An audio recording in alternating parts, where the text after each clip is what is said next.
What's up, everybody? Got a collection update here for you guys. Taking a little break from YouTube for like a week or so. I was just had a lot of shit going on.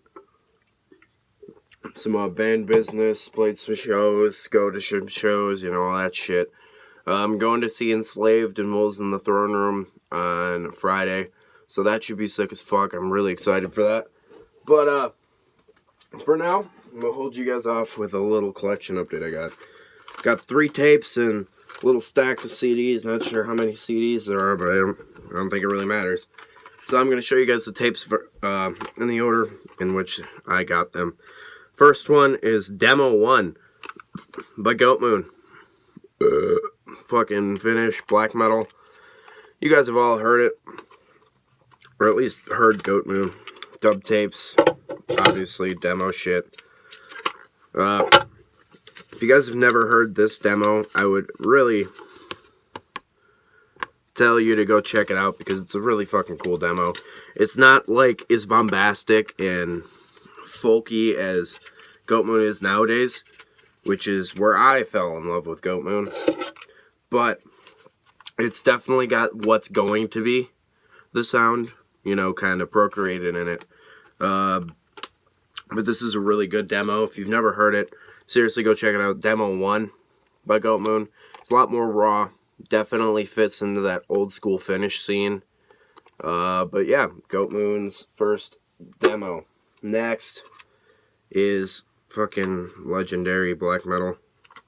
Blutenkrieg by Moonblood. Awesome fucking album. Tape, sticker.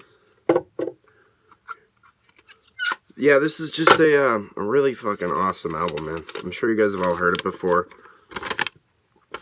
Blutenkrieg is like, I don't get why it's called epic black metal. For me, it's a lot more right in your face and kind of cold, if you get what I'm saying.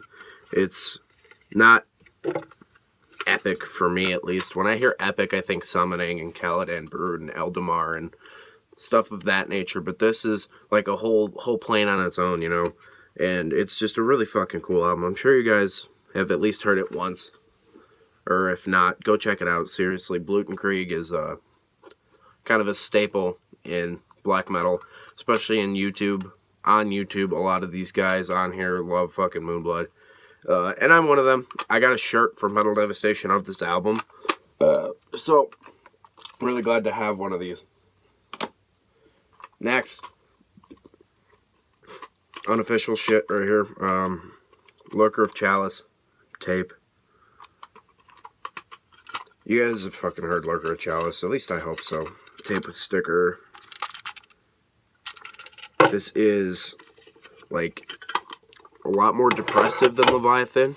It's Jeff Whitehead from Leviathan doing this really like eerie depressive stuff. Like, it's not Leviathan, but it's definitely got a similar feel, a lot more sad than Leviathan, though. You could definitely hear that this was in an emotional time of his life, I think. I feel like this style of music really shows that. And Lurker of Chalice, I think, is a really fucking good example of the diversification of one style, He's got this super depressive stuff. Leviathan, for simplicity's sake, most people call it depressive black metal. I just do it, again, for simplicity's sake, because why would I just want to get in a big genre discussion of what's going into that? It's awesome. It's not Leviathan, but I think it's just as good as most of the Leviathan material. And if you haven't heard it, first off, you're missing out. Second, Lurker of Chalice is just a really, really tight sounding record. If you haven't heard it before, check it out. And from there we go to the CDs. CDs are my main source of music listening, so I more focus on these. A lot of this is not like fucking groundbreaking new stuff, but it's pretty cool stuff. So the first one is something I needed to complete a collection, part of it at least. This is Technical Ecstasy by Black Sabbath. A lot of people hate on this record, which I can understand why. It's a lot different than its predecessors. But it is still a good album in my opinion. The song Dirty Woman's like the only one that everybody knows. Gypsy's a really good song. Backstreet Kid's cool. Rock and Roll Doctor's cool. She's Gone's a good song. It's Alright is a song sung by Bill Ward. And if you guys have never heard this shit, check it out. Don't think like you're gonna hear Volume 4. Think a bit more experimental and just, I don't know, borderline progressive for Black Sabbath at least. And it's a fucking good album, man. Black Sabbath is all good. Next, not even a metal album, but it's a really fucking good album. This is Chris Stapleton from the A Room Volume 1. I love Chris Stapleton. This is an album that I've probably listened to like 15 to 20 times since I got it like 2 weeks ago. And it's just constantly always getting played, and it's such a good album. If you've never heard Chris Stapleton, you might not like him. A lot of people are really close-minded, especially when it comes to music that's considered country. I think this is a lot more than just country music. Chris Stapleton is just an all-around good musician. There's the inside, by the way. I didn't show it. It's really cool. The disc looks really nice. The disc looks kind of like the labels of an old 45. Or not an old 45, like a really old LP. And I really like how that looks. Chris is just great.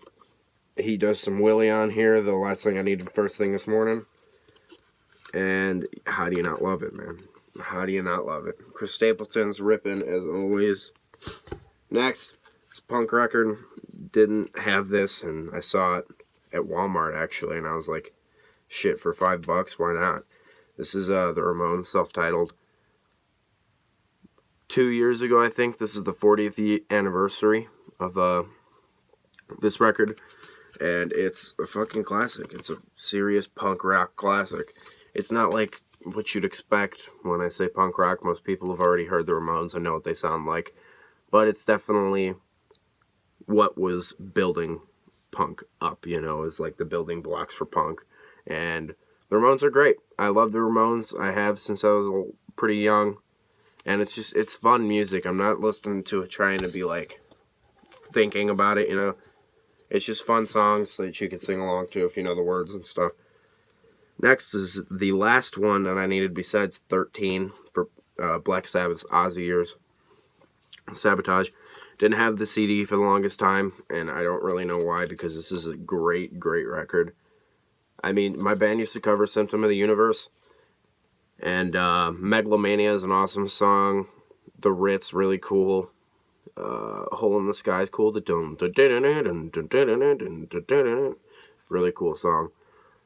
Good riffs. Symptom of the Universe has been stated as like one of the first thrash songs, which I could kind of see because that riff is just it's so good. Sabotage, you guys have heard it, at least I hope. Next, I got this as a gift from one of my buddies here on YouTube, George Williams, I think. But this is A World Through Dead Eyes by Crom. He knows I'm a huge Crom fan, and then he messaged me like, hey, I got a gift for you that I'm going to send you. And I was like, well, shit, man, thank you. I didn't know what it was, but Crom is awesome.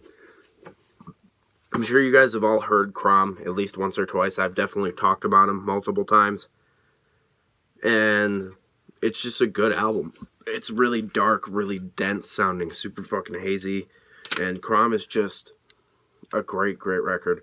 Or Crom puts out great records, and this itself is a great record. My God. Really good album. I'm sure you guys have heard it. Go listen to Crom if you haven't. Next, soundtrack. I was in like a really epic soundtrack mood for a while. Couple of days. But this is Pirates of the Caribbean's Dead Man's Chest.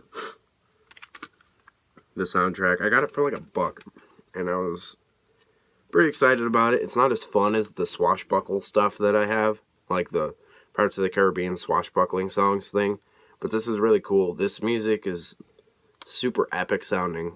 It's really good background music if you are into like background music, because I don't always just want to put like Dungeon Synth on or something to not think about anything, and like when I'm reading a book or something. I don't want anything with vocals, and stuff like this is really good for that. But yeah, it's a good soundtrack if you've never heard it. Next is a CD by a classic band that I really needed to pick up, because why the fuck would you not want all this stuff from this band? I traded my buddy, I think, a Goatwhore CD for this, and I was through the moon, or over the moon when I got it. This is Failures for Gods by Immolation. Great record.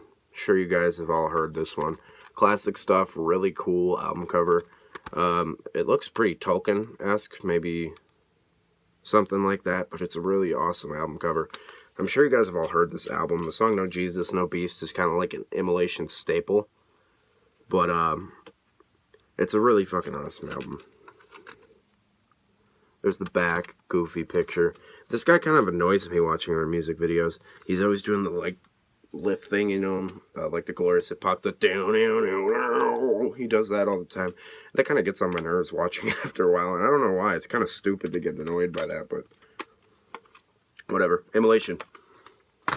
And the last CD also is a sticker, not stickle. I don't know what the hell that is.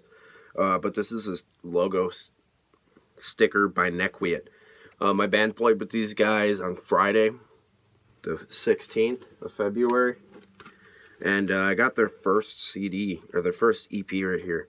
I haven't even opened it yet, but it's a really good CD, man. From what I heard live, at least, it was really good. I'll try to open this really quick just to show you guys.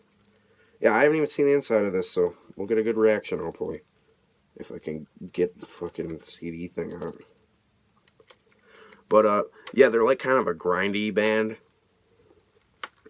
Kind of grindcore-y, crust punk.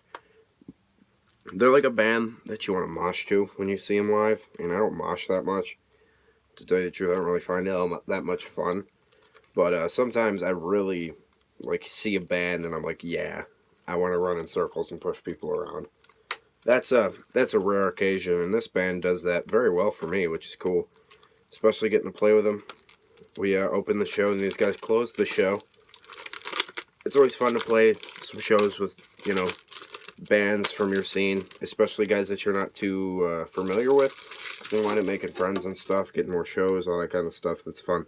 But yeah, here's the CD album cover. Here's the back. What does the inside look like? Okay, cool.